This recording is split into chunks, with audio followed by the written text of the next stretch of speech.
Queridos irmãos, a paz do Senhor Jesus, espero que vocês estejam muito bem. Durante a semana, dando aula, eu explicando ali sobre a passagem do Êxodo, os 10 mandamentos, as pragas, enfim, organizando isso teologicamente. E como muitos de vocês que me acompanham há mais tempo sabem que eu tenho muito cuidado em trazer alguma coisa aqui só para visualizações. Vocês sabem que embora nós queiramos visualizações, eu tenho bastante responsabilidade com isso para não trazer um conteúdo apenas para conseguir engajamento e deixar o povo mais confuso, principalmente em temas técnicos demais. Mas esse tema, e está aqui aberto do meu lado, aqui a segunda tela do computador, eu gostaria de trabalhar com vocês nesse curto vídeo a respeito dos 10 mandamentos, e eu vou falar de um mandamento só. Durante a semana nas aulas eu estava explicando e organizando teologicamente a questão das pragas, das leis, etc. Né? Lembrando que a lei de Deus dada a Moisés, ela já estava no coração do homem desde sempre, né? Além de entender que as 10 pragas não eram respostas de Deus para os homens somente, mas eram resposta de Deus para a idolatria dos egípcios, né? Porque cada praga ela tocava em um deus do Egito. Mas não é esse o tema. Eu vou ler para vocês aqui, livro do Êxodo, capítulo 20, versículo... Antes de ler o 3, o versículo 3 de Êxodo 20, você precisa ler o 2. Porque um está intimamente ligado ao outro. Vamos lá. Versículo 2. Eu sou o Senhor teu Deus. Olha só. Eu sou o Senhor teu Deus. Eu que te tirei da terra do Egito, da casa da servidão. Não terás outros deuses diante de mim.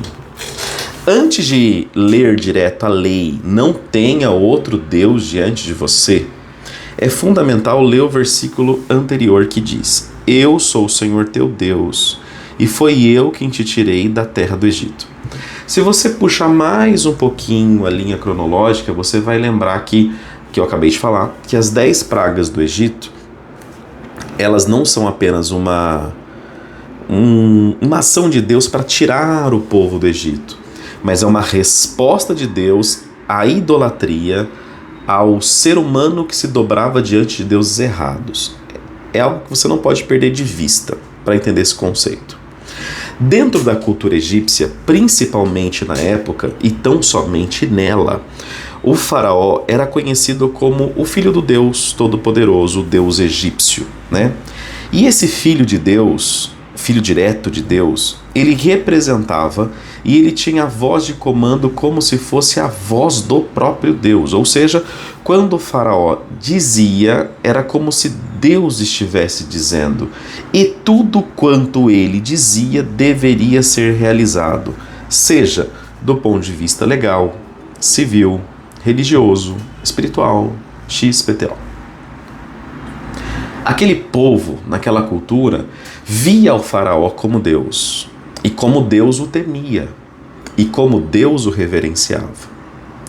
E quando o próprio Criador, Yahvé, fala com o seu povo, eu sou o Senhor teu Deus, ele está querendo tirar do coração do povo a ideia egípcia que existe outro.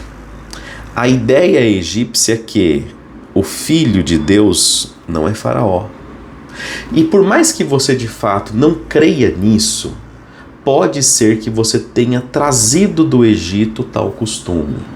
Pode ser que nas sombras do teu coração tenha alguma coisa. E quando Deus se comunica pela sua palavra, ele não se comunica somente com o seu tempo presente. A Bíblia, o texto sagrado e tudo que Deus diz, e tudo que Cristo diz ali, eles são atemporais, eles penetram como um diamante na linha do tempo e vão rompendo a linha do tempo. Ou seja, este mandamento, esse texto, ele rompe o corredor do tempo e ele se comunica conosco. Como podemos fazer isso? Me acompanhem, irmãos. Eu sou o Senhor teu Deus, e foi eu quem te livrei da terra do Egito, da casa da servidão. Antes de falar a lei, a primeira lei, o primeiro mandamento, Yahvé se apresenta com as suas credenciais. Foi eu quem te tirei de lá. Não foi Faraó que quis abrir o coração e falou, pode ir. Não foi nem Moisés quem fez alguma coisa. Foi eu quem fiz. E olha, não tem a partir de agora, ou melhor, era melhor você não ter tido em nenhum momento. Não tem agora, por lei, por escrito, por edito, outro Deus além de mim. Por quê? Você se torna escravo quando você tem no trono do teu coração e da tua mente outro Deus que não sou eu. E sendo assim, eu sou o Deus da liberdade, que te tirei da terra da escravidão. Se você entender outro como Deus, você vai cair nas suas normativas, nas suas regras, nos seus costumes, nas suas tradições. E você vai colocar neste trono, no trono do seu conhecimento, dos seus sentimentos, da sua cultura, outro que não é o Deus que te tirou da terra da escravidão e da casa da servidão. Quando Deus entrega a ordem de não tenha outro Deus além de mim, não é simplesmente um Deus que também tem ciúmes do teu povo ou que é também zeloso, mas é um Deus que não quer ver o seu povo escravo de novo. É um povo que a partir daquele momento, ou melhor, é um Deus que a partir daquele momento quer trazer o povo para si com amor, mostrando, eu sou Yahvé e eu te tirei da terra da servidão, da casa da servidão. Nós, criaturas, amamos um Deus de D minúsculo. Nós construímos um bezerro de ouro, nós construímos imagens, nós tentamos de um jeito ou de outro, sempre acessar a divindade através de algo, e muitas vezes não através da verdade máxima que é Jesus.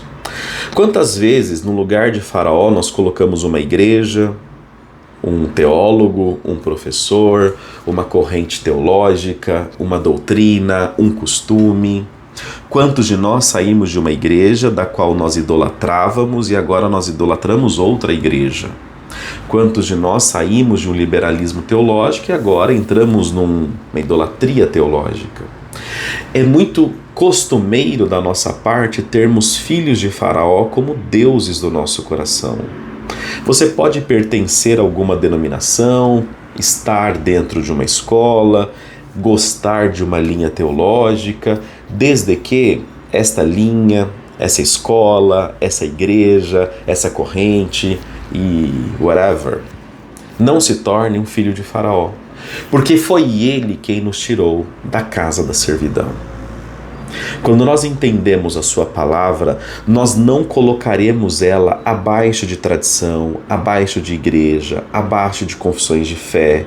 E nós vemos hoje muita gente colocando Yahvé, o Deus que nos tirou da terra, da casa da servidão, abaixo muitas vezes de teologias humanas.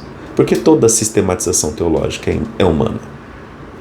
E eu estou falando quais são boas ou ruins aqui. E de fato existem boas e ruins.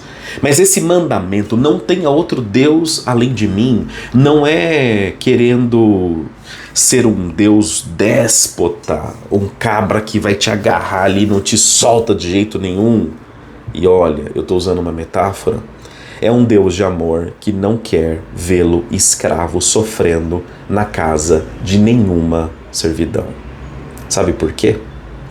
Uma vez no Egito, uma vez escravo de outro Deus, a desintoxicação dessa cultura é muito, muito, muito difícil.